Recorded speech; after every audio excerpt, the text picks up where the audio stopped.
안녕하세요 여러분. 강원도 지역에서 이 강의를 듣고 있는 여러분들 대단히 반갑습니다. 여러분들과 함께 이제 입시에 대한 이야기를 한번 해볼 겁니다. 사실 입시다라고 이야기를 하는 게 딱 와닿진 않지만 이제 본격적으로 준비해야 될 시즌이다라고 하는 걸 여러분들이 꼭 기억을 했으면 좋겠습니다.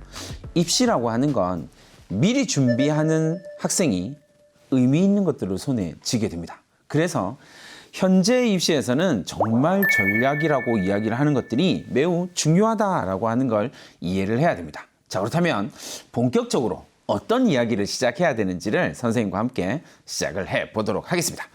선생님은 전국에 강의를 다니면서 고등학교 2학년 학생들을 요즘에 좀 많이 만나요. 정말 마음이 아프긴 하지만 이런 이야기를 엄청 많이 하고요. 첫 번째, 내신 망했어요 선생님.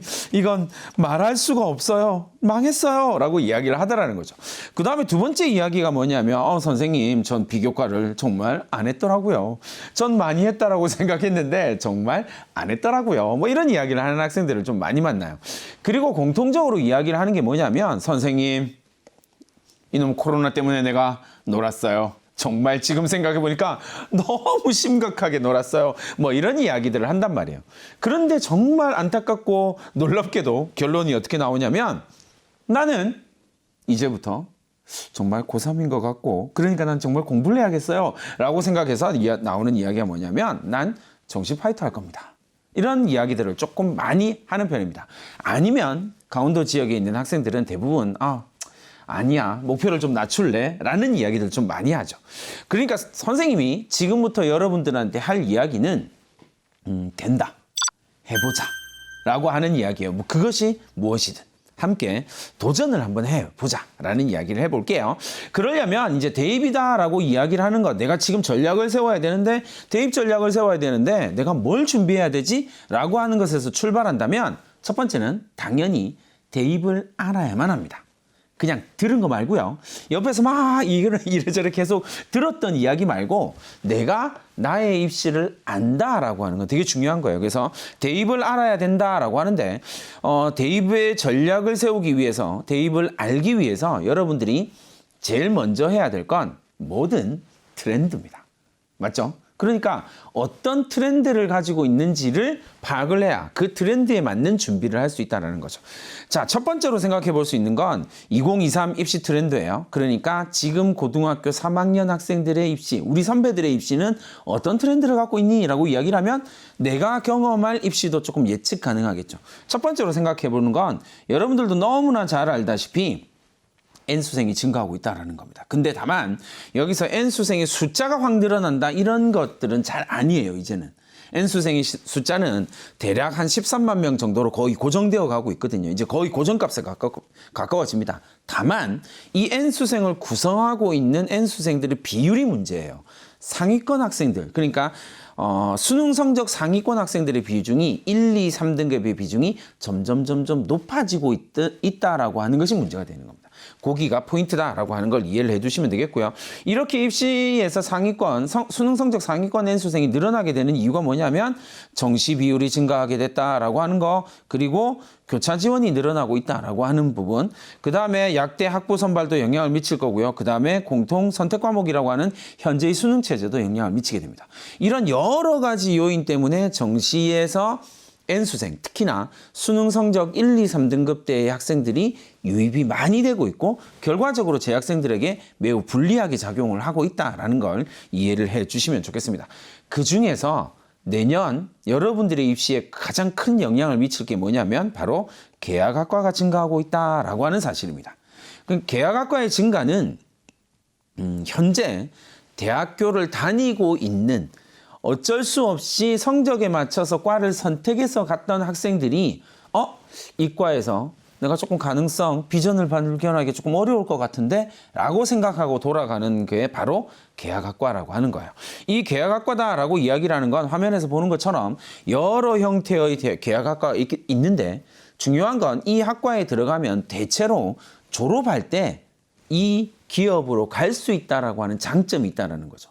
그래서 상위권, 주요 대학을 다니고 있는 좀 괜찮은 이름을 대면 알만한 대학을 다니고 있는 학생들이 자기의 학과를 포기하고 도전하기 위해서 정시로 유입된다라고 하는 걸 이해를 해주시면 됩니다. 그러니까 현실적으로 봤을 때는 N수생이 늘어나는 것도 늘어나는 것이거니와 그 현재 고3 2023 입시에서 재수생, N수생의 비율이 30%를 넘어갔었단 말이에요. 그러니까 그 30%를 넘어섰다라고 하는 것이 중요한 거 아니라 그 30% 가운데서 상위권 N수생들이 비중이 늘어나고 있다. 이러이러한 이유들 때문에 그걸 이해하는 것이 매우 중요하다라는 이야기를 합니다. 자, 그 다음에 대입 전형을 이해하기 위해서 여러분들이 그렇다면 이 상황에서 재학생인 나는 고등학교 2학년인 나는 어떻게 해야 되지? 뭐 이렇게 생각을 할 수 있을 거예요. 여러분들이 할 수 있는 것 이야기를 해봅시다. 그 첫 번째가 뭐냐면 대입 전형을 이해하는데 이 대입 전형의 가장 핵심은 뭐냐면 사실 아무리 강조해도 지나침이 없는 게 대학의 목적이 뭐냐라고 하는 걸 이해를 해야 돼요. 대학은 어떤 목적으로 학생을 선발할까요? 이렇게 생각하면 되게 간단하죠. 여러분들이 대학 입학처장이에요, 입학사정관이에요, 교수예요 라고 이야기를 한다면 어떤 학생을 뽑고 싶을까요? 당연히 우수한 학생을 뽑을 겁니다. 근데 이제 이 우수하다라고 하는 이야기가 이 우수함이라고 하는 단어가 사람마다 다르다라는 게 문제예요. 여러분들이 생각하는 거랑 교수들이 생각하는 거랑 대학이 생각하는 게 다를 수 있다라는 거예요. 그러니까 우리의 초점은 이 우수함을 대학이 생각하는 우수함에 맞추자라는 거예요. 자, 그런데 대학은 대학 입학과 관련해서 학생들의 우수함이다라고 이야기를 하는 걸 증명할 수 있는 방법을 4가지를 제시를 하고 있습니다. 수능으로 가든 수능으로 나의 역량을 증명하든 아니면 내신으로 증명하든 그게 아니라면 논술로 증명하든 아니면 학생부 종합 전형으로 증명하든 포커스는 나의 우수함을 증명하는 것에 있다는 거예요. 자, 그런데 하나씩 봅시다. 얘기를 해야 돼요. 일단 재학생들은 논술은 경쟁률이 지나치게 높아요. 그리고 지금 준비한다는 게 현실적으로 좀 경쟁률 때문에 어려움이 있으니까 빼고 갑니다. 재학생들은. 그 다음에 수능이다라고 하는 것과 내신이라고 하는 것과 학생부 종합 전형이라고 하는 것의 특징들을 살펴보면서 그렇다면 그 특징들을 이해해야 내가 어떤 것들을 준비할 수 있는지를 지금 상황에서 알 수 있을 거 아니에요. 나중은 모르겠고 지금 내가 무엇을 준비할 수 있느냐가 포커스입니다. 그걸 준비를 해야죠. 그래야 내가 길을 만들 수 있게 된다는 겁니다. 자, 그걸 이해하기 위해서 이제 요걸 봅니다. 2024 여러분들을 고등학교 2학년 학생들이 대학을 갈 때를 2024 전형이다라고 이야기를 하면 전국에 있는 대학을 놓고 보면 제일 많이 선발하는 전형이 당연히 학생부 교과 전형이에요. 44%의 비율로 선발이 되고요. 100명 중에 44명이 내신으로 선발이 된다는 겁니다. 이건 되게 의미 있는 거예요. 그러니까 여러분들도 전국 대학, 강원도권에 있는 대학까지 포함하면 전국 대학에 해당될 테니까 내신이 정말 중요하구나라고 생각을 할 수 있는데 여기서 살짝 길이 바뀝니다. 선생님은 이건 이제 투트랙 전략이라고 이야기를 하거든요. 특히나 지방에 있는 고등학생들한테는 이 투트랙 전략이 매우 중요합니다. 왜냐하면 지방에 있는 대학의 선발 방식과 서울에 있는 주요 대학의 선발 방식이 조금 트랙이 다르거든요. 그걸 이해를 해야 돼요.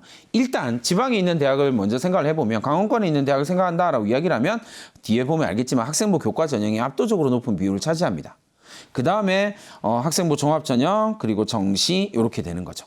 논술은 이걸 보면 좀 답답하죠. 근데 서울에 있는 주요 대학에서 논술을 좀 많이 뽑는 편이기 때문에 이렇게 보시면 되겠습니다. 그러니까 내가 어떤 전형으로 대학을 갈 것이냐 가는 방법은 4가지밖에 없는데 그중에서 일단 논술을 빼고 나면 3가지 방법 중에서 선택을 해야 된다는 거예요. 특징들을 한번 살펴볼 겁니다. 자, 그래서 전국의 지역별로 봤더니 수도권이다라고 이야기하는 대학에서는 수도권에 있는 대학에서는 수시가 64% 정도 그리고 정시가 35% 수준이에요. 그런데 비수도권, 강원도 이제 비수도권이에요. 그럼 비수도권에 있는 대학은 수시가 88%야. 그리고 정시가 11% 정도, 12% 정도밖에 안 된다라는 거예요. 그러니까 여기서 이제 전략이 달라지게 되는 거예요. 어떻게 달라지냐면 내가 비수도권, 그러니까 강원권에 있는 대학을 목표로 하겠다라고 생각하게 되면 수시에 더 많은 방점을 찍어야 된다는 겁니다. 그러나 내가 서울에 있는 수도권에 있는 대학을 목표로 한다라고 이야기를 할 때는 당연히 정시에 대한 고민도 함께 해야만 한다라고 하는 거예요. 그걸 여러분들이 이해를 하시면 됩니다. 자, 그렇다면 이제 봅시다. 강원권에 있는 대학들을 한번 살펴보도록 할 거예요. 강원권 전체를 놓고 보면 수시의 모집 비중이 85% 정도 되고요. 정시로 모집하는 비율이 14% 정도 됩니다. 자, 그러면 대학별로 여러분들이 보시면 85%에 준할 만큼의 쭉쭉쭉쭉 나타나고 있다라는 걸 알 수가 있죠. 그러니까 강원 가톨릭대학교, 가톨릭 관동대학교 같은 경우 88%, 강원 원주대 94% 이런 식으로 쭉쭉쭉쭉 수시와 정시의 비율이 나누어지고 있다라고 하는 걸 알 수가 있을 거고요. 그 와중에 정시의 비중이 가장 크게 나타나는 곳 강원대학교, 그리고 연세대 미래캠퍼스 정도가 될 것이다. 라는 것들을 생각을 할 수가 있다라는 거죠. 당연히 교대도 포함이 됩니다. 이렇게 했죠. 자, 그 다음에 이제 여러분들이 생각을 해보자고요. 전체적인 비율을 살펴보고 나니까 강원도권에서 수시의 비중이 압도적으로 높다. 그럼 수시의 비중이 높다라고 이야기를 하는 건 내신의 반영 비율이 좀 높을 것이다 라고 예측을 할 수가 있겠죠. 그 부분을 함께 고민을 해보자라는 겁니다. 자, 강원권의 주요 대학의 지역인재 전형을 이제 한번 살펴볼 거예요. 일반 전형은 살펴봤고 전국에서 살펴봤을 때 전국에는 지금 지역인재 전형을 운영하고 있는 대학이 되게 103개의 대학이 있어요. 103개교가 지역인재 전형을 운영하고 있고요. 대략 한 23,000명을 선발해요. 전체적인 비율로 보면 한 6.9% 정도 된단 말이에요. 근데 강원권에 있는 대학을 놓고 보면 93개교가 아니죠. 강원권이 아니고 2023년에 93개교에서 103개교로 늘어난 거니까 한 10개 정도의 대학이 늘어나게 됐고 비율도 조금 증가하고 있다는 걸 알 수가 있습니다. 그래서 지역인재 전형이 조금씩 늘어나고 있는 건 당연한 추세고요. 강원도에 있는 대학들만 놓고 보면 전체 강원권에서 전체 대학 선발 인원이 16,000명 정도예요. 근데 그중에서 지역인재로 선발하는 건 1,900명 정도란 말이죠. 그러니까 12% 정도를 차지한다는 걸 알 수가 있겠네요. 그럼 여러분들이 고민해야 될 건 이거예요. 일반 교과 전형으로 간다라고 하는 것 1번. 그 다음에 지역인재 전형으로 간다라고 하는 것 2번. 이 둘 중에서 나는 어떤 선택을 하지? 이게 사실 강원권 대학을 쓸 때 가장 큰 고민거리거든요. 근데 이 고민거리는 사실 큰 고민거리가 될 수 없는 이유는 학생부 교과 전형 그리고 지역인재 전형이다라고 이야기를 할 때는 전년도의 입결이 명확하게 나와져 있어요. 그러니까 그 전년도의 입결을 토대로 내가 어느 정도의 성적이 나오고 내신이 어느 정도까지 나오냐면 어느 정도까지 예측선이 거의 정확하게 떨어지는 편이거든요. 그러니까 그 부분을 여러분들이 고민을 해보면 된다라고 말씀을 드릴 수 있을 겁니다. 반면에 이제 2024년에 여러분들이 고3이 되었을 때 수능을 볼 때 전형별 비율을 서울에 있는 주요 대학을 놓고 보자고요. 이제 여기서 투트랙이라고 하는 말이 조금 여러분들이 선명하게 와닿아야 돼요. 왜냐하면 학생부 교과 전형이다라고 이야기를 할 때 서울에 있는 주요 대학에서 학생부 교과 전형은 10% 정도밖에 안 된다라는 거예요. 내신이 강력한 힘을 가질 수 있는 학생부 교과 전형의 비율이 10% 정도밖에 안 된다라는 건 다른 말로 하면 강원권에 있는 대학과 수도권에 있는 대학들의 내신을 바라보는 관점이 좀 다르다라고 하는 걸 이해를 해야만 한다라는 겁니다. 이해됐죠? 그 부분을 보도록 하고요. 그 다음에 학생부 교과 전형, 학생부 종합 전형 32%, 정시 39% 정도 된다. 그렇게 생각을 하시면 되겠습니다. 그러면 이제 여러분들이 강원권에 있는 대학과 수도권에 있는 대학 가운데서 나는 어떤 대학을 고민해야 되지? 어떤 게 나한테 유리할까? 나는 어디에 강점이 있냐? 요걸 분석을 한번 해보자라는 겁니다.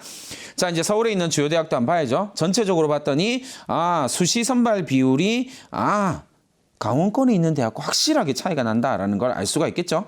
이렇게 보시면 되겠습니다.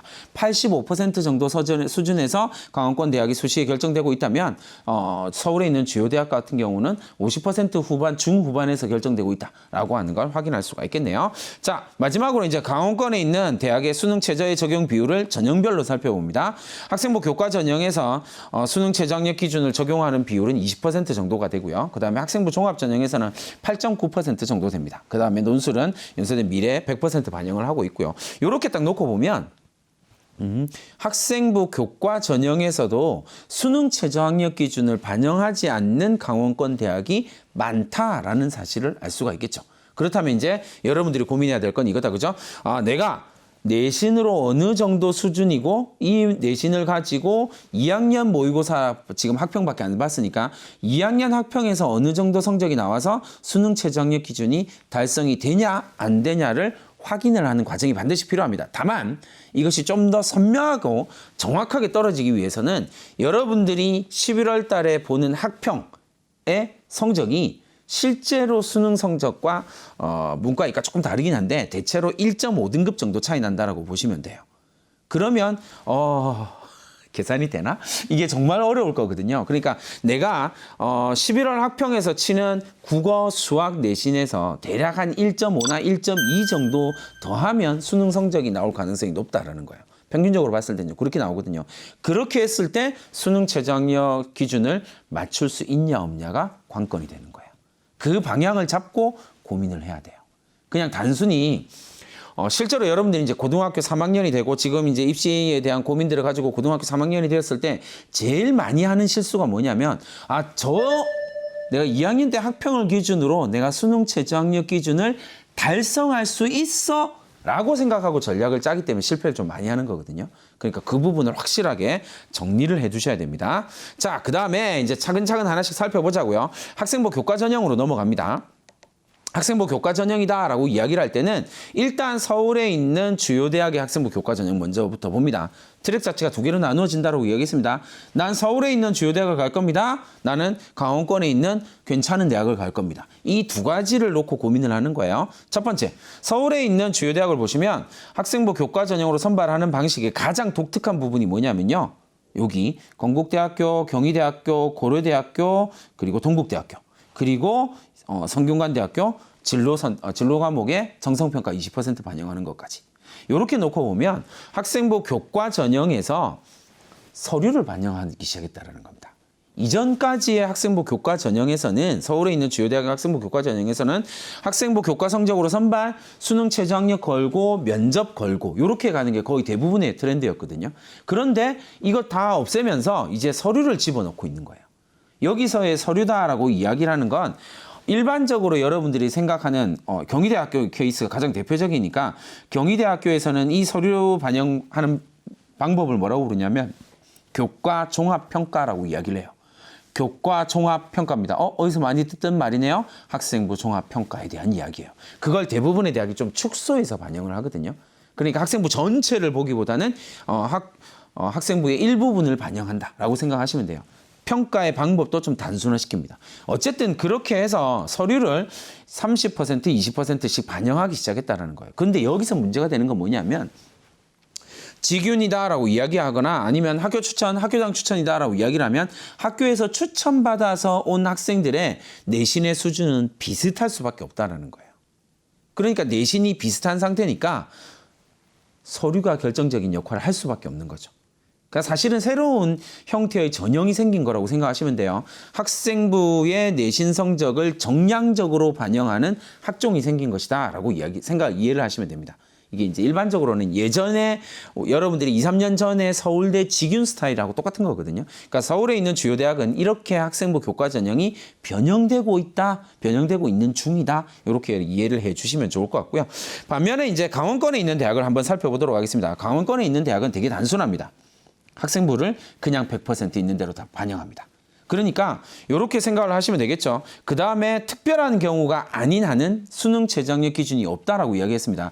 20%밖에 반영 안 한다라고 이야기를 했으니까요. 예를 들어서 가톨릭 관동대학교 같은 경우는 의학 계열을 간호학 계열에만 수능 최저학력 기준이 존재한다. 이렇게 생각을 하시면 됩니다. 나머지는 없다라는 거예요. 여기 X표 되어져 있는 건 수능 최저학력 기준이 없다. 그러니까 내신으로 선발한다. 그 다음에 이렇게 보시면 되겠습니다. 그 다음에 이제 조금 특이해 보이는 게 경동대학교나 아니면 한림대학교 정도가 되겠다. 그죠? 출결을 반영합니다. 라고 이야기를 합니다. 그것만 여러분들이 봐두시면 좋을 것 같습니다. 그럼 도대체 선생님 이렇게 내신 성적으로 선발하는데 내신 성적의 베이스는 어느 정도 되나요? 입결은 어떻게 나타나나요? 이것들은 좀 궁금할 수 있겠다. 그죠? 일단 서울에 있는 주요 대학 가운데서 지방에 있는 일반계 고등학교 학생들이 가장 많이 도전하는 학교 중에 하나인 한양대학교. 주요 대학교 가운데서 하나인 이렇게 보시면 되겠습니다. 거기에 입결을 살펴보니까 조금 높게 나타나네요. 그 전체적으로 봤더니 1등급 때 극초반에 나타나고 있다라는 걸 알 수가 있겠네요. 왜요? 수능 최저학력 기준이 없고 면접 없고 오로지 내신으로만 선발하는 서울에 있는 주요 대학 유일한 대학 아니면 시립대도 이렇게 있긴 하겠지만 어쨌든 주요 대학 가운데서는 첫 번째 대학이기 때문에 이렇게 높게 나타납니다. 자, 그 다음에 넘어가 봅시다. 강원대학교의 입결을 한번 볼 거예요. 강원대학교의 입결을 보니까 70% 컷에서 잘리는데 이 70% 컷을 공개한 걸 보니까 대략 3등급대 중반 정도가 보편적으로 문과에서 나타나고 이공계열에서는 3등급대 초반도 좀 있지만 학과에 따라서는 4등급대도 좀 나타난다라고 생각하시면 됩니다. 이건 전체적으로 봤을 때 강원권에 있는 지방거점 국립대에 대한 해당되는 이야기는 아니고요. 충청권, 그다음 경상권, 전라권도 모두 다 해당이 됩니다. 대략 3등급대 중후반 정도에서 결정이 되거든요. 그러니까 여러분들이 요 정도의 내신 고민을 해봐야 되겠죠? 그럼 지금 여러분들이 4등급대다라고 이야기를 하면 나 기말고사에서 조금만 더 올리고 그리고 3학년 올라가서 내신을 정말 많이 올려봐서 여기에는 맞출 거야 라는 고민을 한번 해보는 거 필요하다라는 겁니다. 3등급 중후반대에서 일반적으로 결정이 되는데 이게 70% 컷이거든요. 그런데 문제는 이 70% 컷에서 100% 컷까지 성적 차이가 많이 나지 않는다라는 게 포커스입니다. 그러니까 그 정도 선에서 결정된다라고 하는 걸 이해를 해주시면 되겠고요. 자, 지역인재 전형입니다. 이거 조금 비교해서 보세요, 여러분. 앞부분 캡처해 보시고 그리고 여기 지역인재 성적에서는 어떻게 나타나는지를 비교 한번 해보는 게 필요합니다. 그래서 보시면 전체적으로 보니까 3등급 초반대, 일반 전형이 3등급 중후반대 정도, 중반대가 조금 많이 나타났다면 지역인재 전형은 3등급 초반대가 조금 많다. 그 다음에 70% 컷도 역시 비슷하게 조금 낮은 학과도 있긴 하지만 대체로 3등급 이공계열은 3등급 중후반대에서 나타난다, 형성된다라는 걸 알 수가 있겠네요. 그러니까 다시 말하면 지역인재 전형과 일반 전형이 크게 차이 나지는 않더라라고 하는 걸 이해를 하시면 되겠습니다. 자, 이제 정시로 한번 넘어가 보죠. 정시에서 여러분들 딱 하나만 이야기를 하면 됩니다. 뭐냐면 상위권 N수생이 늘어난 걸 선생님 어떻게 알 수 있나요? 라고 이야기를 하면 되게 단순하죠. 2020년 수능에서 수학 만점자, 크게 어렵지 않았던 수학에서 만점자 890명, 2021년 수능에서 970명.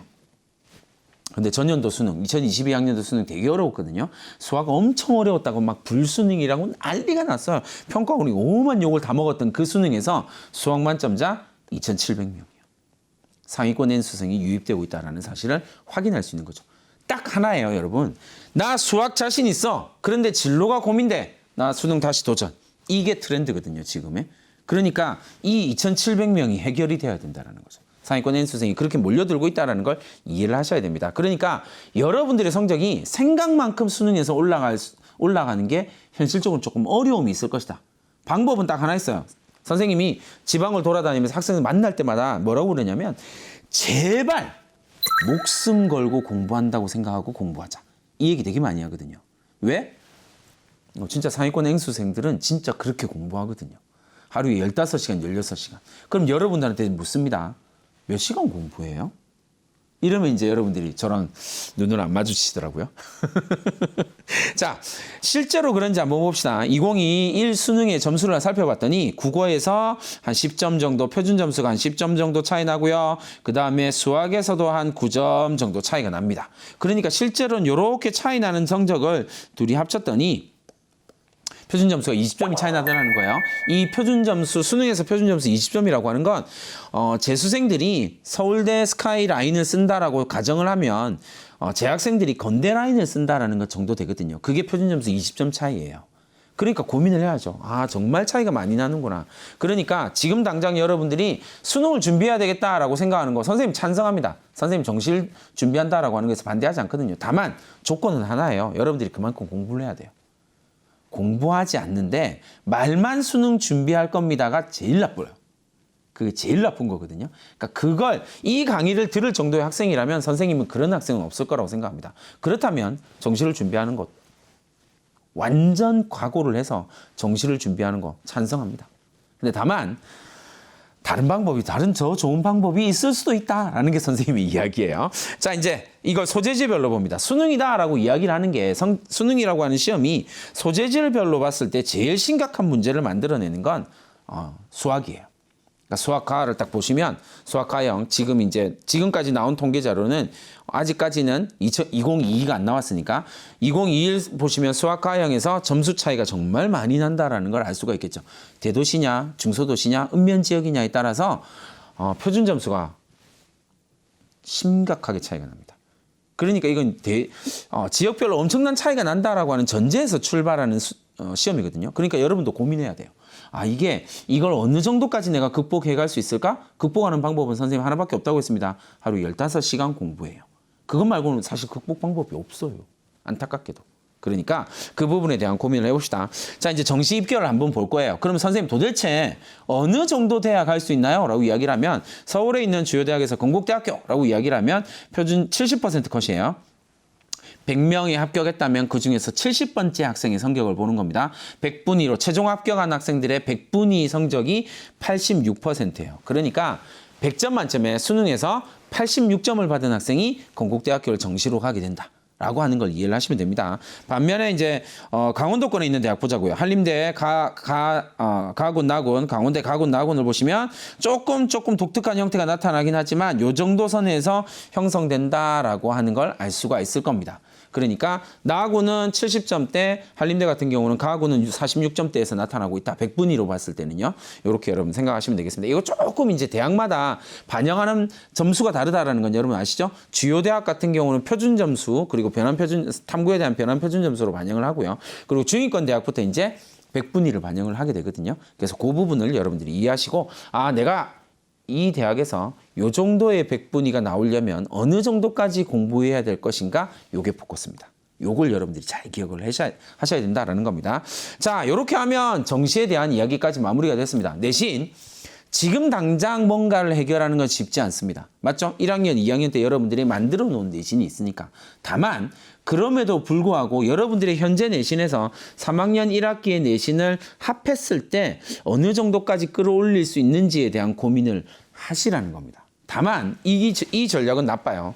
내가 5등급인데 내신이 5등급인데 내가 3학년 1학기 때 1등급 만들 거예요, 선생님.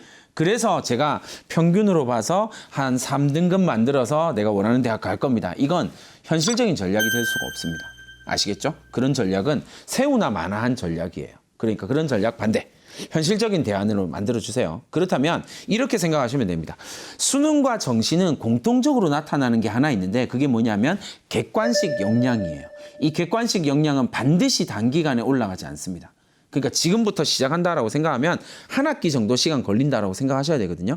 그러면 이 한 학기 동안 여러분들이 꾸준히 공부하는 패턴이 중요하다는 거예요. 이게 최고의 입시 전략입니다. 내신도 그렇고 정시도 그렇고요. 이걸 여러분들이 이해를 해줬으면 좋을 것 같습니다. 자, 이제 학생부 종합전형에 대해서 이야기를 할 텐데 선생님이 미리 말하고 싶은 건 선생님이 지금 학생부 종합전형에 대해서 이야기하는 것의 핵심은 뭐냐면 여러분들이 지금 2학년, 1학년 상황에서 여러분들이 대학을 가기 위한 새로운 전략적인 돌파구를 만들어 보자라는 거예요. 실제로 선생님이 지금 여기서 이야기를 하고 있는 건 선생님이 학교에서 학생들과 함께 만들어가고 있는 거거든요. 그러니까 여러분들이 그 이야기를 들으면서 저건 나한테 적용을 해보자라고 하는 것이 가장 중요한 전략입니다. 그러면 여러분들이 길을 찾아낼 수 있게 될 거예요. 선생님이 EBS가 반드시 도와드립니다. 그러니까 함께 해보자고요. 지금 내 상황에서 최고의 전략은 어떤 것이 될 수 있느냐에 대한 고민에서 출발합니다. 이제 학종에 대해서 이야기를 하려면 지금 상황에서 제일 먼저 이야기할 수밖에 없는 게 뭐냐면 대입 공정성 강화 방안이라고 하는 거예요. 여기서 뭐가 나오냐면 미기재, 미반영, 미기재, 미반영, 미반영, 미반영, 미반영. 그러니까 이렇게 놓고 보면 학생부에 들어가는 것 없어요. 기재도 안 되고 반영도 안 된대요. 그러니까 대부분의 사람들이 학생도 선생님도 뭐라고 이야기를 하냐면 이제 학생부 종합전형에서 제일 중요한 건 내신이야. 이렇게 이야기를 해버려요. 왜요? 이것도 적용 안 되고 이것도 안 들어가고 이것도 빠지고 독서도 빠지고 수상도 빠지고 그럼 도대체 뭐가 남지라고 이야기를 한단 말이에요. 그런데 여러분 여기서 한 가지 맹점이 하나 있어요. 뭐냐면 강원권에 있는 대학에 있어서 학생부 종합전형의 결과를 분석을 해보면 교과 성적과 차이가 잘 안 나요. 그 말은 실제로 교과 영향력이 좀 크다라는 이야기이기도 해요. 반대로 서울에 있는 주요 대학 같은 게 서울에 있는 수도권에 있는 대학 같은 경우는 학생부 종합전형이 지방에 있는 강원권에 있는 대학과 학생부 종합전형이 조금 다르기 때문에 학생부 교과전형과 학생부 종합전형의 내신 결과 입결 차이가 좀 많이 나는 편이에요. 그러니까 그 부분을 여러분들이 적극적으로 좀 노려볼 필요가 있다는 거예요. 그러면 그들은 도대체 어떻게 선발하는 거야? 라고 하는 질문인데 포커스는 이거예요. 대단히 단순한 질문을 던지자면 이거예요. 여러분 학생부에 여러분들을 위해서 기록되는 글자 수가 학생부에 5학기 동안 5개 학기 동안 몇 글자나 될까요? 라고 하는 질문이 최종적인 질문이에요. 몇 글자 될까요? 멈추고 한번 생각을 해보세요. 그렇게 이런저런 생각들 할 수 있어요. 근데 실제로 여러분들한테 기록되는 글자 수는 대략 한 27,000자 정도 돼요. 그러니까 여러분들이 지금 2학년이다라고 이야기를 하면 2학년 아직 학생부가 마무리 안 됐을 테니까 대략 한 27,000자 중에서 8,000자 정도가 없어진 거라고 1학년 때 소진했다라고 생각을 하더라도 여러분들한테 지금 최소 16,000자가 학생부에 입력될 수 있는 글자로 남아 있는 거예요. 그 부분을 최대한 공략을 해보자라는 거예요. 그 부분을 가지고 이야기를 해봅시다. 근데 미기재된다, 미반영된다라고 이야기를 하더라도 남들은 안 할 때 내가 하는 게 중요하거든요. 그러니까 그 부분을 여러분들이 잘 생각을 해보시고 이번 강원도에 있는 여러분들 고등학교 생활을 강원도에서 보내고 있는 여러분들한테 꼭 부탁드리고 싶은 건 이번 겨울방학 때 반드시 학교 선생님과 함께 방과후 학교를 진행하세요. 왜 진행하냐면 교과 문제 해설, 문제풀이에 대한 방과후 학교 필요하죠. 그러나 그것뿐만 아니라 독서 방과후, 토론 방과후, 실험 방과후 이런 것들을 계획하고 선생님을 설득해서 한번 해보세요. 왜요? 방과후 학교 선생님 안 들어가는데요? 상관없어요. 방과후 학교가 들어가고 안 들어가고는 대학에서 중요한 이야기가 아니거든요. 중요한 포커스는 뭐예요? 그 방과후 학교, 그 독서, 그 토론, 그 실험을 통해서 여러분들이 어떤 역량을 끄집어 올렸는지가 포커스예요. 그걸 학생부에 기록을 하자라는 거거든요.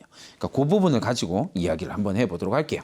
자, 여기서 이제 여러분들이 실제로 제대로 된 학생부 종합전형을 이해하기 위해서 반드시 알아야 할 게 뭐냐면 바로 학생부 종합전형의 평가 요소라고 하는 거예요. 평가 요소라고 하는 건 뭐냐면 강원도권에 있는 대학과 서울에 있는 대학들이 수도권에 있는 대학이다라고 이야기를 하더라도 이 대학들이 공통적으로 학생부 종합전형을 쳐다볼 때 평가하게 되는 기준이다라고 생각하시면 돼요. 우리는 이걸 볼 거야 라고 이야기를 하는 거예요. 그 가장 대표적인 게 뭐냐면 학업 역량이라는 것과 진로 역량 그리고 공동체 역량이라고 하는 세 가지 역량이에요. 그러니까 학업 역량이다라고 이야기를 할 때 학업 역량이 무엇인지, 진로 역량이다라고 이야기할 때 진로 역량이 무엇인지, 그리고 공동체 역량이다라고 이야기할 때 공동체 역량이 무엇인지를 여러분들이 정확하게 알고 준비하는 과정이 필요하다는 거예요. 그러면 제대로 된 준비가 될 수 있거든요. 자, 학업 역량이다라고 이야기할 때 포커스는 이거예요. 내신이 아니에요. 학업 역량이다라고 이야기할 때 포커스는 대학이 뭐라고 규정하고 있어요. 여러분 이건 대학이 공개하는 자료예요. 다 공개하는 자료니까 검색창에다가 학생부 종합전형 평가 요소 강원대를 가고 싶으세요? 그러면 강원대학교 학생부 종합전형 평가 요소 치면 다 나와요. 이해됐죠? 그러니까 내가 가고 싶은 대학의 학생부 종합전형 평가 요소로 검색창에 치면 다 나와요. 그게 조금 검색창에서 찾는 게 조금 안 믿어볼 수 있잖아요. 여러 가지 정보들이 있어서 혼란스러울 수 있으니까 선생님이 여러분들한테 권해드리는 건 뭐냐면 여러분들이 가고 싶은 대학 오늘 이 강의를 듣는 지금 당장 여러분들이 가고 싶은 대학 홈페이지 그냥 홈페이지 말고요. 입학처 홈페이지에 들어가셔야 돼요. 그 입학처 홈페이지에 들어가셔서 학생부 종합전형의 평가 요소와 관련된 내용을 한번 쭉 읽어보세요. 그게 되게 중요하거든요. 그러면 거기에서 뭐라고 이야기하냐면 학업 역량이다라고 이야기하는 건 대학 교육을 충실히 이수하는 데 필요한 수학 능력입니다. 라고 이야기합니다. 내신이다 아니다? 아니다. 이게 왜 문제가 되냐면 여러분들 잘 생각해 보세요. 여러분 강원도 여러분들이 다니고 있는 그 고등학교에 A 고등학교야. 그러면 여러분 옆에 있는 고등학교 B 고등학교. 그러면 A 고등학교의 3등급이랑 B 고등학교의 3등급은 비교할 수 있을까요? 없을까요? 능력적인 면에서 이 둘은 비교 불가능이에요. 이걸 이해하는 게 필요합니다. A 고등학교의 3등급 가진 갑 학생과 B 고등학교의 3등급인 을 학생의 갑과 을의 역량을 비교한다라고 이야기했을 때요. 객관식 역량 자체도 비교할 수 없어요. 이해됐죠? 왜냐하면 A 고등학교의 갑과 B 고등학교의 을은 수능 성적이 다를 거니까. 이해됐죠? 그러니까 정상적인 상태에서 봤을 때 개별 고등학교 간 내신을 비교한다는 건 말이 안 돼요. 이건 어떤 대학도 하지 않거든요. 잘 생각하세요. 그래서 학업 역량이다라고 이야기할 때는 대학 교육을 충실히 이수하는 데 필요한 수학, 매스매틱스 말고요. 여기서는 닦을 숫자예요. 학문을 닦을 수 있는 능력이 있냐 없냐만 검증해요. 대학이 검증하는 거거든요. 그래서 대학이 학업 역량을 본다라고 이야기할 때 학업 성취도, 학업 태도, 탐구력을 보는데 여기서 포커스가 제일 중요한 게 뭐겠어요? 당연히 탐구력입니다. 왜 탐구력이에요? 대학 교육을 충실히 이수하기 위해서 대학생에게 필요한 능력이 뭘까요? 혼자서 파고드는 스스로 공부해가는 능력. 그걸 탐구력이라고 이야기를 하는 거예요. 이렇게 포커스를 잡아가시면 됩니다. 대학이 뭘 요구할까에 대한 고민이에요. 자, 그 다음에 진로 역량에 대한 이야기도 마찬가지고요. 공동체 역량에 대한 이야기도 이렇게 읽어보시면 될 겁니다. 자, 그렇다면 학업 역량에 대한 평가의 세부 내용을 한번 살펴보도록 할게요. 여러분, 이 학업 역량에 대한 세부 내용이다라고 이야기를 하는 이 9가지 나왔죠? 9가지의 체크리스트는요. 여러분 검색창에서 방금 찾았던 내용처럼 찾을 수 있어요. 거의 대부분의 대학이 이걸 공개하고 있거든요. 그러니까 이건 뭐냐면 그냥 체크리스트라고 생각하시면 돼요. 어떤 체크리스트냐면요. 대학 교수, 위촉 입학사정관인 대학 교수가 옆에다 딱 두고 뭐라고요? 대학 수학에 필요한 기본적인 교과 성적은 적절한가를 문장을 봤어요. 그걸 적절한가를 확인하기 위해서 여러분들이 학생부를 보는 거예요. 그 다음에요. 교과 수업에 적극적으로 참여해서 수업 내용을 이해하려는 태도와 열정이 있는가라고 하는 문장을 확인하기 위해서 여러분들이 학생부를 본단 말이에요. 이렇게 이해하시면 돼요. 이해됐죠? 그러니까 여러분들이 지금 학종을 제대로 준비를 해보겠다라고 생각을 한다면 그 학종을 준비하기 위해선 체크리스트가 어떻게 나오는지를 보고 그 체크리스트에 맞게 내가 준비를 하면 된다라고. 자, 여기서 되게 중요한 건 여러분들이 이걸 다 보여줄 수는 없거든요. 그래서 여러분들은 뭐가 중요하냐면 내가 선생님 같은 경우는 선생님 학교의 학생들 그리고 선생님 만나는 학생들한테 어떻게 지도를 해주냐면 이걸 다 하는 건 말이 안 돼요. 지금 2학년이잖아요. 그럼 여러분들 2학년 학생부가 마무리되기 전에 2개 정도의 문장을 정하세요. 그리고 나는 이 2가지의 문장을 주도적으로 보여줄 거다. 예를 들어서요. 새로운 지식을 획득하기 위해서 자기주도적으로 노력하는가라고 하는 문장, 교과와 각종 탐구 활동에서 구체적인 성과를 보이고 있는 가라고 하는 문장 2가지를 2학년 때 했다면 3학년 올라가서 2가지를 준비하시면 돼요.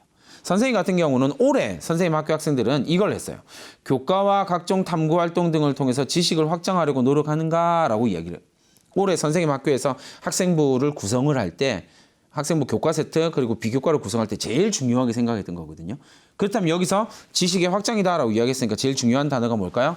지식의 확장이라고 하는 단어가 중요한 거예요. 그러면 확장되는 장면을 보여주는 모습을 여러분이 만들면 되는 거거든요. 그 부분을 뒤에서 선생님이 어떻게 이게 여러분들이 가지고 있는 지식을 어떻게 확장할 수 있느냐? 사실 되게 추상적이잖아요. 그래서 선생님이 이걸 구체적으로 어떻게 하는지를 한번 보여주긴 할 거예요. 그럼 여러분들이 내가 지금 내신을 끌어올려서 가장 가능성 있는 전형인 학생부 종합 전형을 통해서 내가 원하는 대학을 가야겠다라고 하는 전략을 세우면 된다는 겁니다. 이해됐죠? 자, 넘어가 봅시다. 자, 진짜로 그러냐라고 하는 질문을 던진다면 선생님은 네! 라고 대답을 합니다. 왜냐하면 여러분 보세요. 지금 여러분들이 딱 봤을 때 A 학생이 있습니다. A 학생의 내신은 2.5예요. B 학생의 내신을 보니까 2.0이네요. 여러분 어떤 학생이 우수해요? 라고 이야기를 하면 99%의 학생이 B라는 학생이 우수하다고 이야기합니다. 왜요? 내신이 2.0이니까. 오, 괜찮아 보이거든요. 근데 여러분 진짜 그럴까요? 라고 이야기를 해보면 이 내신 2.0, 2.5라고 하는 건 상징적인 숫자고요. 평균 낸 숫자예요. 그러니까 이 학생이 가지고 있는 역량을 제대로 보여줄 수 없는 데이터예요. 그러니까 정확하게 말하면 입학사정관은 5개 학기의 평균 내신을 보지 않습니다. 어떤 입학사정관도 보지 않아요. 이해됐죠? 대학에서는 평균 5개 학기의 평균을 내서 2.5, 2.5냐, 2.0이냐를 따지지 않는다는 거예요. 왜요? 이건 당연히 평균의 함정에 빠질 수밖에 없거든요.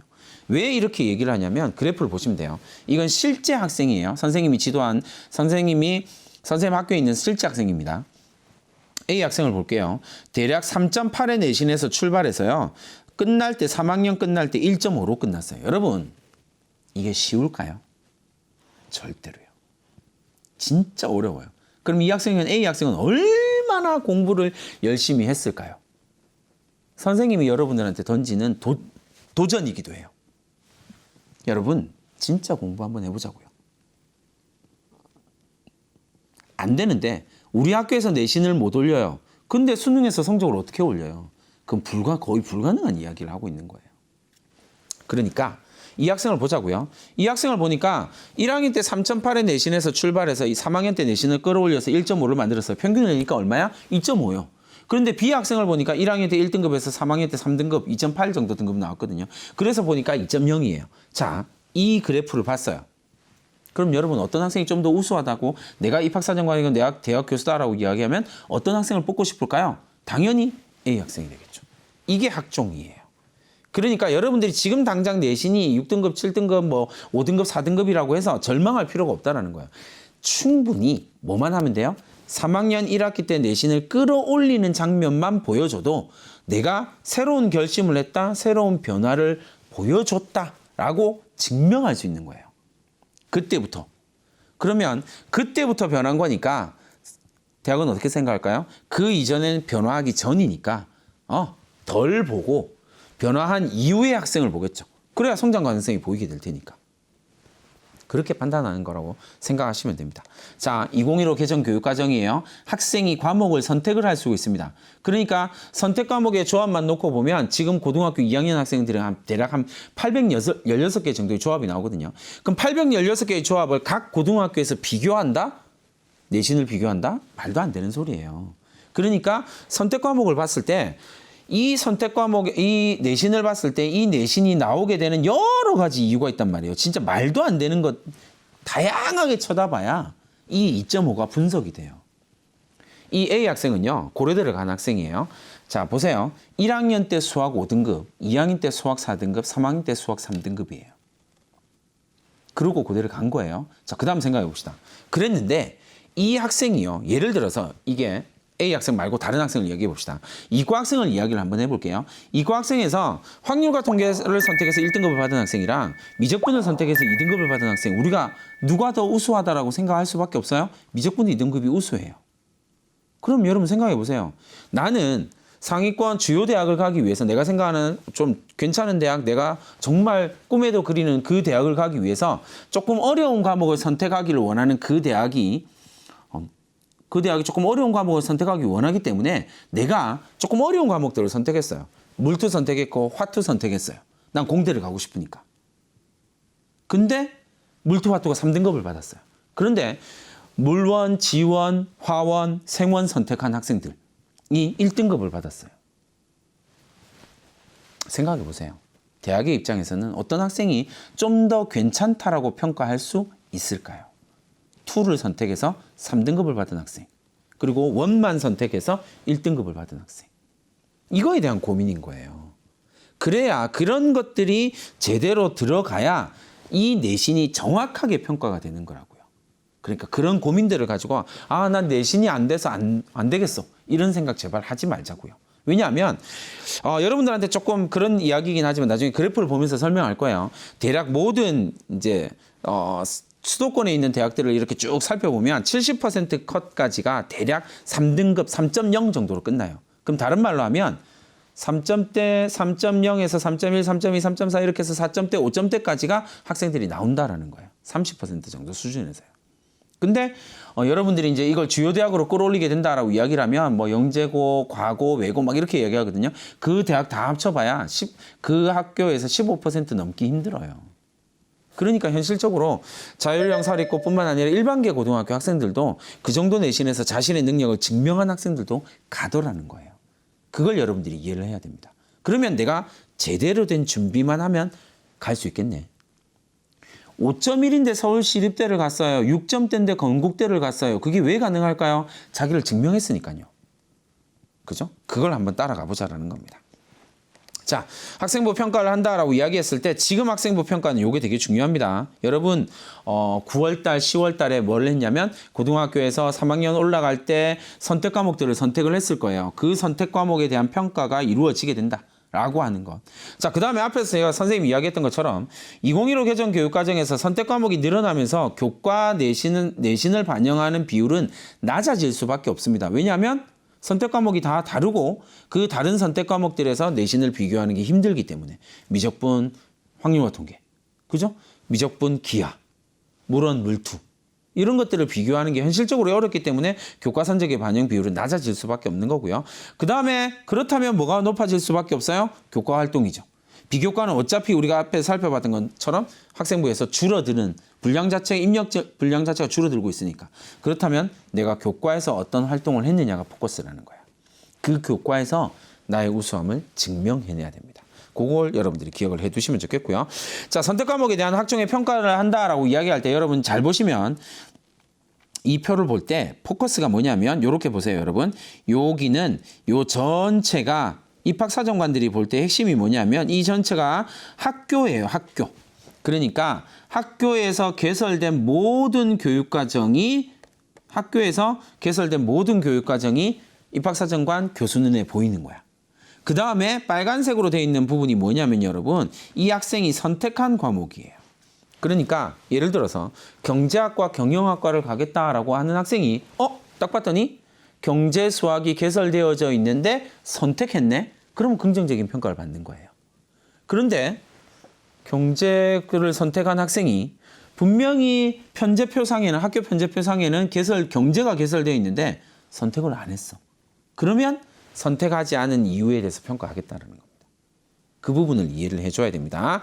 자, 자율활동 학생부에서 어떤 내용이 기록되냐라고 이야기할 때 여러분 학생부에서 이런 내용이 기록되는 게 조금 어렵습니다. 학교폭력 예방 교육을 자율활동에 기록했습니다. 장애인식 개선, 아동학대 예방, 금연교육 이런 것들은 내가 한 게 아니에요. 맞죠? 누가 한 거야? 학교가 한 거예요. 그러면 학생부가 조금 곤란한 거예요. 학생부는요. 여러분한테 남은 글자 수가 한 16,000자 정도 된다고 생각하면 그 16,000자의 상당 부분이 나에 대한 이야기만 하면 여러분들 합격 가능성은 한없이 올라가게 됩니다. 왜냐하면 상당수의 학생부가 나에 대한 이야기로 채워져 있지 않거든요. 나에 대한 이야기로 채워져 있다라고 하더라도 그게 조금 핀트가 어긋나게 기록되어져 있어요. 그러니까 그걸 여러분들이 수정해내기만 하면 됩니다. 아시겠죠? 그럼 보세요. 여러분들 이게 이제 가장 대표적인 형태다. 그죠? 2학기 때 학교 학생회장으로서 학급 회장으로서 임원 수련회에 참여했고 이러이러한 내용들이 쭉 나와요. 그런데 이 내용이 기록되어져 있는 자율활동 내용이 입학사정관 눈에는 어떻게 보이냐면 요렇게 요것만 보여요. 왜요? 나머지 내용들은 다 복사해서 붙여넣게 한 거거든요. 복붙한 거거든요. 근데 이 복붙한 내용은요, 여러분. 복붙했다라고 이야기를 한 컨트롤 C, 컨트롤 V 한 이 복붙한 내용은 안타깝게도 대학에 따라 조금 다르긴 한데 안 보이는 경우들이 대부분이에요. 보이더라도 하이라이트 돼서 보이는 경우들도 있고요. 대학마다 조금 다르거든요. 근데 어떻게든 그렇게 나타난다라는 겁니다. 그러니까 복사해서 붙여넣은 이야기는 내 얘기가 아니거든요. 우리의 이야기죠. 우리 학생부 종합전형의 핵심 전략은 뭐냐면 여러분 내 얘기를 만드는 거 있다. 요걸 여러분들이 기억을 해두시면 되겠습니다. 그래서 예를 들어 볼게요. 이제 교과 세특으로 넘어가서 괜찮은 교과 세특과 안 괜찮은 교과 세특을 어떻게 구분하냐면 자 왼쪽에 있는 걸 한번 볼게요. 여러분 생명과학 1에 대한 이야기입니다. 읽어봅시다. 뭐라고 돼 있냐면요. 여러분 생명과학 이론에 대한 이해도가 높고 생명과학의 유전 법칙을 논리적으로 설명하는 능력이 뛰어납니다. 현대과학 기술에 깊은 관심을 가지고 있고요. 그 다음에요. 호기심이 많아요. 그 다음에 자기주도적으로 성실히 학습과 수업에 임하고 있고 끊임없이 탐구하고 노력하는 자세로 교과 성적이 매우 우수합니다. 진짜 좋은 말들이 막 적혀있다. 그죠? 그런데 문제가 하나 있어요. 뭘까요? 여기에는요. 네가 없어. 여기에는요. 내가 없어요. 이건 나의 학생부가 아니야. 왜요? 다 추상적으로 적혀 있잖아요. 예를 들어서 이 부분이 다 추상적으로 나와 있는 거예요. 요 추상적으로 나온다라고 하는 이야기들. 그러면 나의 학생부가 아니거든요. 이건 우리의 학생부예요. 보세요. 교수의 입장에서 한번 판단을 해보세요. 수업에 임하여 끊임없이 탐구합니다. 노력하는 자세로 교과 성적이 우수하다는 건 크게 의미가 없으니까 호기심이 많아요 라고 이야기를 하면 호기심이 많아요. 끊임없이 탐구해요. 노력하는 자세를 갖고 있어요 라고 선생님이 적어줬어요. 근데 교수의 입장에서 보면 이 말을 믿을 수 있을까요? 없을까요? 없어요. 왜 이 말을 못 믿죠? 학생부 종합전형을 쓰는 웬만한 학생들은 다 이런 내용이 있거든요. 그러니까 호기심이 많아요 라고 이야기를 한다면 이 호기심이 많은 것에 대한 증거가 나와야 돼요. 증명해야 된다고요. 그럼 어떤 호기심이 많은지 사례가 나와줘야죠. 사례가 하나 나와주면 믿어주는 거예요. 근데 여기서만 호기심이 예를 들어서 얘는요, 호기심이 진짜 많은데 생명과학원에서만 호기심이 많아요. 이건 또 좀 곤란하겠죠. 어떤 의미인지 이해됐죠? 반면 오른쪽에 대한 이야기를 가봅시다. 오른쪽에 생명과학을 살펴보면 뭐라고 이야기를 하고 있냐면 실험 과정에서 실험 오차 원인을 최소화해서 실험을 구성하는 능력이 탁월해요. 그러니까 실험의 오차 원인을 최소화해서 실험을 구성하는 능력이 탁월하다는 원인과 결과 관계가 나와 있네요. 그러니까 일단 증명이 하나가 된 거예요. 그 다음에요. 해석하는 도출해서 실험에서 얻어진 자료를 해석하고 결론을 도출하는 능력이 뛰어나고 그 다음에 또 하나가 있죠. 저출산 대책을 주제로 한 수행평가에서 주요 개념을 정확하게 설명하고 실생활과 연계시켜서 정리한 내용이 탁월합니다. 라고 나와 있어요. 여기서 이 내용이 정말 아주 압도적으로 괜찮은 교과 세특이 되는 이유가 이걸 다 보여주지 못해서 그래요. 그 뒷내용이 뭐였냐면 이 실생활에 대한 연계된 사례가 나온 거예요. 이 학생이 실제로 주요 유전과 돌연변이에 대한 주요 개념을 정확하게 이해했다는 걸 실생활에 실제 적용하고 분석한 사례가 나와주면 돼요. 실제로 나왔고요. 이 교과 세특에서는. 그러면 이 학생은 대단히 긍정적인 평가를 받을 수밖에 없죠. 왜? 학생부가 내 얘기로 채워져 있거든요. 그러니까 여러분들이 지금부터 해야 할 이야기들은요. 이 학생부를 나의 이야기로 어떤 식으로 채울 수 있느냐예요. 선생님이 정말 중요한 팁을 하나 주자면 제일 좋은 방법은요. 질문하는 거예요. 그러니까 여러분들이 봤을 때 이건 내가 선생님한테 끊임없이 질문합니다. 내가 이 질문에서 답을 찾아가는 과정을 보여줄 거예요. 라고 세특이 나오고 비교과가 이런 식으로 나온다면 여러분들은 매우 긍정적인 효과를 받게 돼요. 여러분, 쉽지 않아요. 이건 진짜 쉽지 않습니다. 왜냐하면 여러분들이 원하는 대학을 가는 것 자체가 원래 쉽지 않은 거예요. 이해됐죠? 왜냐하면 그 대학은 다른 학생들도 가고 싶어 하거든요. 그러니까 힘든 건 너무 당연한 거예요. 힘들어서 못하겠어요. 이렇게 하지 말자고요. 여러분들 수준에서 끄집어 올려서 질문하는 학생, 답을 찾아가는 학생, 호기심이 있는 학생. 그럼 도대체 뭐가 궁금하냐고. 대학이 궁금해하는 건 그거거든요. 그러니까 내가 호기심이 많아요. 질문합니다. 뭘? 그 내용이 학생부에 들어가기만 하면 돼요. 이해됐죠? 자, 샘플 하나 더 보여드릴게요. 자, 이 학생이 소프트웨어 학과를 지원을 했습니다. 자, 소프트웨어 학과를 지원한 학생을 봤어요. A가 있고 B가 있습니다. 자, 질문. 소프트웨어 학과를 지원했습니다. A 읽어보세요. 멈추고 A 읽어보세요. B 지원자 읽어보세요. 여러분 같으면 소프트웨어 학과에 지원한 학생 가운데에서 어떤 학생을 뽑을까요? 라고 생각하면 여러분들은 대부분 다 B를 생각해요. 왜요? 전공적합성에 대한 조금 사실상의 오해가 좀 있거든요. 그러니까 일반고 연합 방과학교 프로그래밍 반, 컴퓨터 동아리, 아두이노, IT 관련 그러니까 전부 다 소프트웨어에 특화되어져 있네 라고 생각하는 거예요. 근데 꼭 그렇지는 않다라는 거예요. 실제로 이 학생이 다른 학생부의 영역이 좀 있어서 있긴 하겠지만 지원자 A가 훨씬 더 긍정적인 평가를 받았습니다. 왜 그럴까요? 여러분, 되게 단순하게 생각을 해보세요. 소프트웨어 학과는요. 소프트웨어 학과에서 선발하고자 하는 학생은 질문이에요. 소프트웨어 학과에서 선발하고자 하는 학생은 특기자일까요? 일반 학생일까요? 답은 뭐예요? 일반 학생이에요.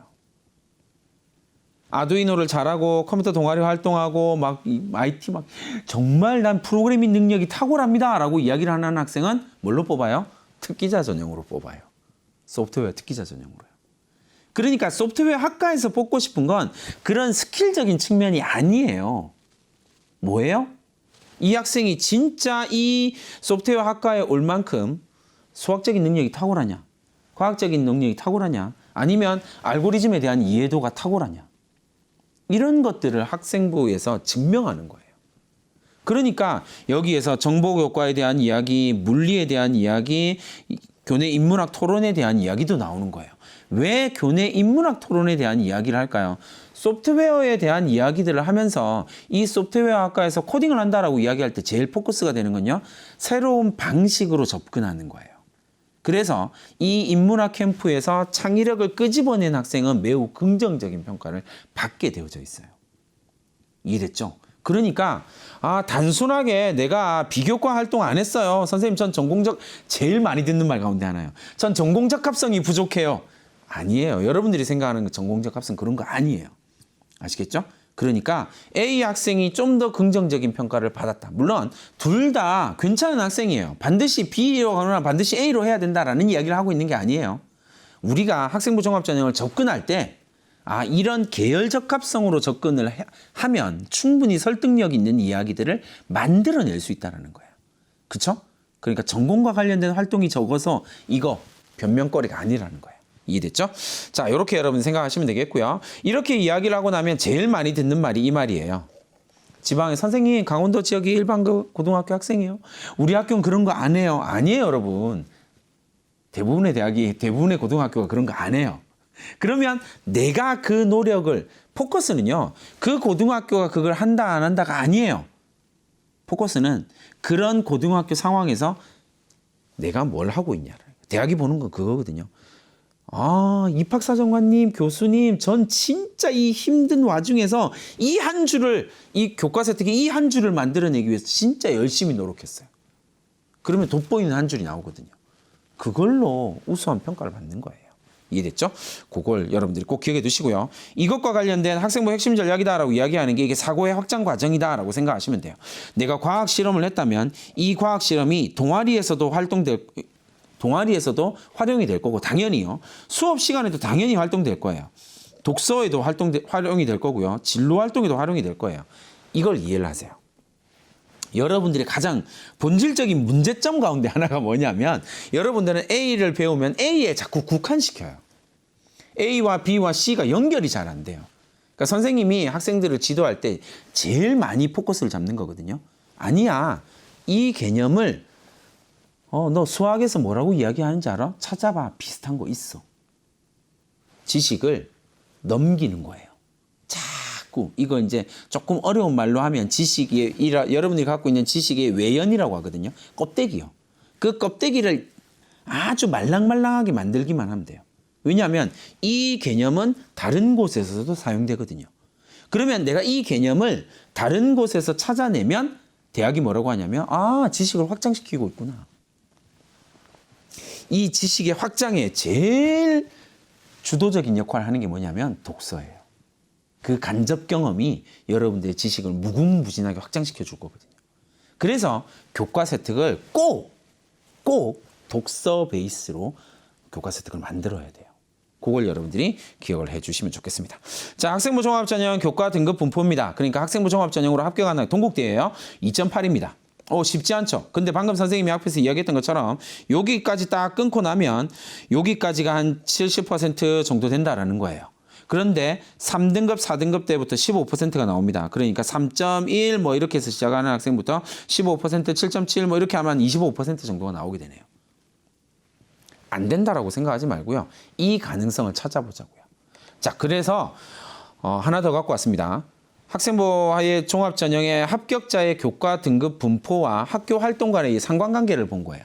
그러니까 여기는 등급이고요. 여긴 등급이에요. 이화여대입니다. 여긴 등급이고요. 요 축은 등급이고요. 세로 축은 학교 활동이에요. 그러고 보니까 합격한 학생들을 보니까 학교 활동을 많이 한 학생들도 합격, 적게 한 학생들도 합격. 선생님이 이 그래프를 보여주는 이유 알겠어요? 학교 활동을 많이 했다라고 우수한 게 아니라는 거예요. 학교 활동 100점 받은 학생도 불합격할 수 있다는 거예요. 이해됐죠? 그 부분을 꼭 기억을 해두세요. 자, 마지막으로 이제 농어촌 전형에 대한 이야기를 한번 해보도록 하겠습니다. 농어촌 특별전형은 여러분 잘 아는 것처럼 유형 1, 2로 구분할 수 있다. 유형 1이다라고 이야기를 하는 건 중학교, 고등학교 6년 그리고 유형 2다라고 이야기를 하는 건 초중고 12년 이렇게 해당이 된다라고 하는 걸 생각을 해두시면 되겠습니다. 사실 대부분의 대학은 유형 1, 2를 다 반영을 해요. 다만 유형 2를 조금 더 보는 대학들이 있다라는 것 정도로만 이해를 해두시면 되겠습니다. 여러분들이 유형 1이든 유형 2든 농어촌 학생 특별 전형에 해당된다라고 생각을 하시면 여러분들이 지원하려고 하는 대학의 자격 기준을 유형 1을 보나 유형 2를 보나를 반드시 확인을 하셔야 돼요. 나중에 갑자기 유형 2를 보면 난 유형 1인데 유형 1만 보내 이거 안 돼요. 그러니까 반드시 확인을 해야 된다라는 이야기를 드립니다.